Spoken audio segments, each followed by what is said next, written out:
m'appelle Clément et en fait je suis l'ingé son de Nerds, donc je perche sur les tournages et après je m'occupe du mixage en post-production.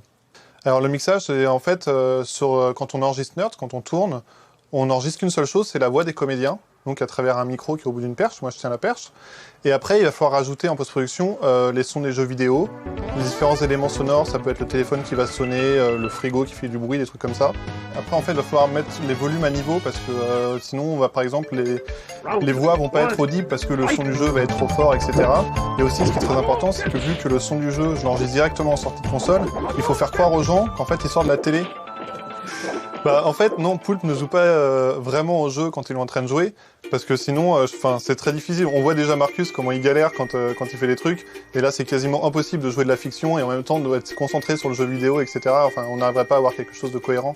Donc non, il joue, en fait, de toute façon, il y a une grosse lumière devant la télé, donc il pourrait même pas voir la télé si jamais il jouait. Donc non, il joue pas en vrai sur les tournages. Moi, je joue ce que Dark joue. Alors des fois ça va parce qu'il montre pas trop ses mains et tout, mais dès qu'il commence à montrer ses mains et qu'il fait en plus un peu n'importe quoi, parce que des fois quand on tourne le jeu auquel il est en train de jouer est pas décidé, on a juste mis des manettes en se disant ça va être sur cette console là. Donc moi je dois trouver un jeu qui pourra aller par rapport au mouvement que lui il fait, et c'est assez difficile de faire ça. Et sinon je dois aussi choisir le jeu en fonction de l'ambiance de l'épisode. C'est-à-dire qu'en fait ça peut être, moi j'aime bien dire que le jeu vidéo en fait c'est un peu comme une sorte de personnage dans Nerds, c'est-à-dire que ça va amener un peu l'ambiance de l'épisode.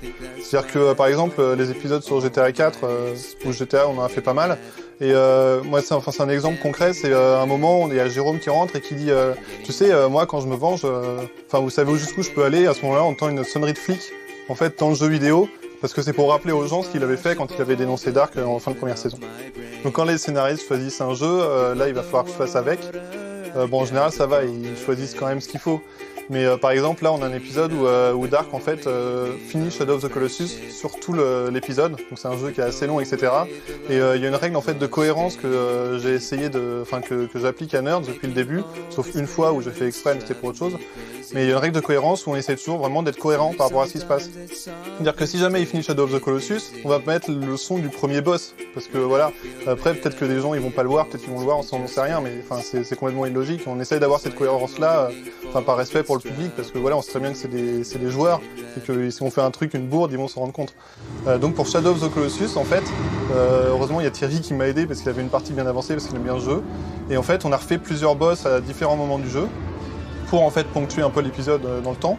Et à la fin, on voit Dark qui est tout seul et qui est sur le dernier boss. Et là, il a fallu affronter le dernier boss et tuer le dernier boss, puisqu'on voit qu'il le tue. Là, il a son espèce d'orgasme quand il tue le boss. Donc, il a fallu tuer ce dernier boss. Et Thierry, ça faisait quelques années qu'il n'avait pas joué au jeu. Et donc, ça nous a pris plusieurs heures, en fait, juste pour réussir à tuer le dernier boss. Shadow of the Colossus, c'est un de mes jeux préférés. J'adorerais faire un making-of sur la prochaine production qu'on attend sur PS3 de Fumito Ueda. Et Shadow of the Colossus, c'est vraiment un jeu qui s'inscrit dans la catégorie de ces jeux qui apportent autre chose qu'un gameplay classique pour vraiment plonger le joueur dans une ambiance qui est très particulière et qui lui permet de produire des émotions genre inédites avec le média-jeu. Et on sait que c'est la suite de Ico. Moi, Ico m'avait bien plu, mais d'un point de vue purement visuel et très, très personnel, je préfère Shadow of the Colossus. C'est vraiment un rêve de gamin en fait, ce jeu. C'était le boss final, donc il fallait saisir. Et donc heureusement, j'avais toujours mes sauvegardes sur PS2. Et en fait, le boss, je me suis aperçu que je l'avais jamais battu de la bonne façon. J'avais fait en fait pour les gens qui connaissent un petit peu le boss, il faut lui grimper dessus, genre comme dans tous les boss de Shadow of the Colossus, sauf que celui-ci est gigantesque. À un moment donné, tu grimpes sur sa main. Et en fait, quand moi j'étais sur sa main, je faisais un saut pour l'atteindre lui, alors qu'il suffisait simplement de tirer une flèche de manière à ce qu'il rapproche sa main de son corps. Et à ce moment-là, le saut était très facile. Et moi, j'avais galéré au début pour faire le saut, j'avais réussi, je l'avais battu comme ça. Donc en fait, j'ai réessayé. Et au final, j'ai checké sur Internet et je me suis aperçu qu'il suffisait simplement de tirer une flèche. Donc ça a été difficile au début, très facile à la fin.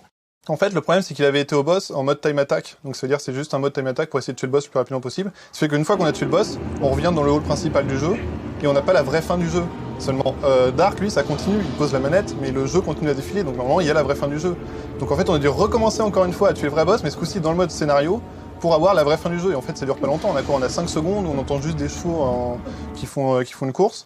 Et ça, on l'entend dans la fin de l'épisode. Mais juste pour ça, il fallait quand même qu'on refasse avec le scénario, juste pour avoir vraiment ça, pour que ce soit vraiment la vraie fin du jeu, quoi.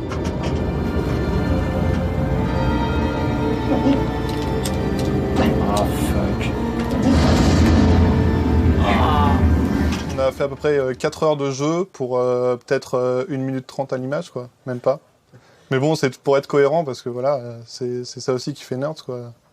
On s'adresse pas à n'importe qui, on sait très bien. C'est une belle fin, ça. On s'adresse pas à n'importe qui.